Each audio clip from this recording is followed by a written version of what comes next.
নোয়াখালী ৬ হাতিয়া থেকে আমি ১০ দলীয় জোটের মনোনয়ন দাখিল করেছি। ইনশাল্লাহ হাতিয়াতে শাপলাগড়ের পক্ষে ১০ দলীয় জোটের পক্ষে শাপলাগড়ের পক্ষে ভারতীয় আধিপত্যবাদ বিরোধীদের একটা ভোট ব্যাংক রয়েছে এবং সেই ভোটটা পড়বে ইনশাল্লাহ এই বাক্সে। এবং হাতিয়াতে একটা ব্যালট বিপ্লব করবে। অলরেডি হাতিয়াতে আপনারা গত ১ বছর যাবত দেখেছেন আমরা অনেক কাজ করেছি এবং সেই জায়গা থেকে হাতিয়ার মানুষ আমাদের প্রতি শ্রদ্ধা রাখে, আমাদেরকে ভালোবাসে এবং আমাদের সঙ্গে আছে। আর আমরা হাতিয়াকে ইনশাল্লাহ জলদস্যু মুক্ত, সন্ত্রাস মুক্ত করার জন্য আমাদের এই লড়াই, হাতিয়াকে চাঁদাবাজ মুক্ত করার জন্য এই লড়াই। সেই লড়াই আমি চালিয়ে যাচ্ছি, অনেক মিথ্যাচার প্রপাগান্ডা মোকাবেলা করে এগিয়ে যাচ্ছি। অলরেডি আমরা দেখতে পাচ্ছি যে বিভিন্ন প্রার্থীরা সন্ত্রাসীদেরকে ভাড়া করে আনছে, বিভিন্ন চলগুলোতে সন্ত্রাসীদেরকে রাখতেছে। প্রশাসনকে বারবার বলার পরও প্রশাসন কোনো অ্যাকশনে যাচ্ছে না। এমনকি প্রশাসন বিভিন্ন ক্ষেত্রে বিচারিতা করছে।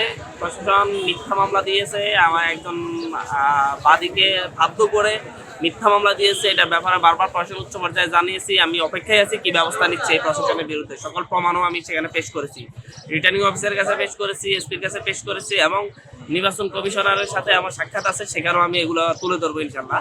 এভাবে তো প্রশাসন চাইলে কাউকে তুলে এনে বাধ্য করে টিপসই নিয়ে কোনো মামলা নিতে পারে না।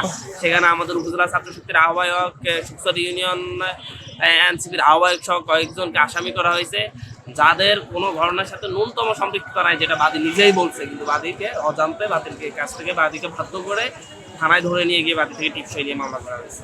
বিভিন্নভাবে একটি রাজনৈতিক দলের নেতা সন্ত্রাসীদেরকে ভাড়া করতেছে, যে সকল সন্ত্রাসীরা পালিয়েছিল তাদেরকে হাতিয়াতে ঢুকাচ্ছে এবং হুমকি ধামকি দিচ্ছে আমাদের নেতা কর্মীদেরকে, কেন্দ্র ঘিরে ফেলবে, কেন্দ্র দখল করবে।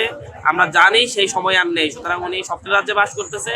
আমি অতি দ্রুত প্রশাসনের কাছে আমার আহ্বান, আমি বারবার জানিয়েছি যে হাতিয়া থেকে অস্ত্র উদ্ধার করতে হবে, যত অস্ত্র রয়েছে অস্ত্রগুলো উদ্ধার করতে হবে, সন্ত্রাসীদেরকে অ্যারেস্ট করতে হবে, সেটা যেই দলেরই হোক। সুষ্ঠু নির্বাচন, সন্ত্রাসীদেরকে অ্যারেস্ট করা এবং অস্ত্র উদ্ধার করলে হাতিয়াতে সুষ্ঠু নির্বাচন সম্ভব না হয়, এটা জাস্ট মুখের বুলি হয়ে থাকে।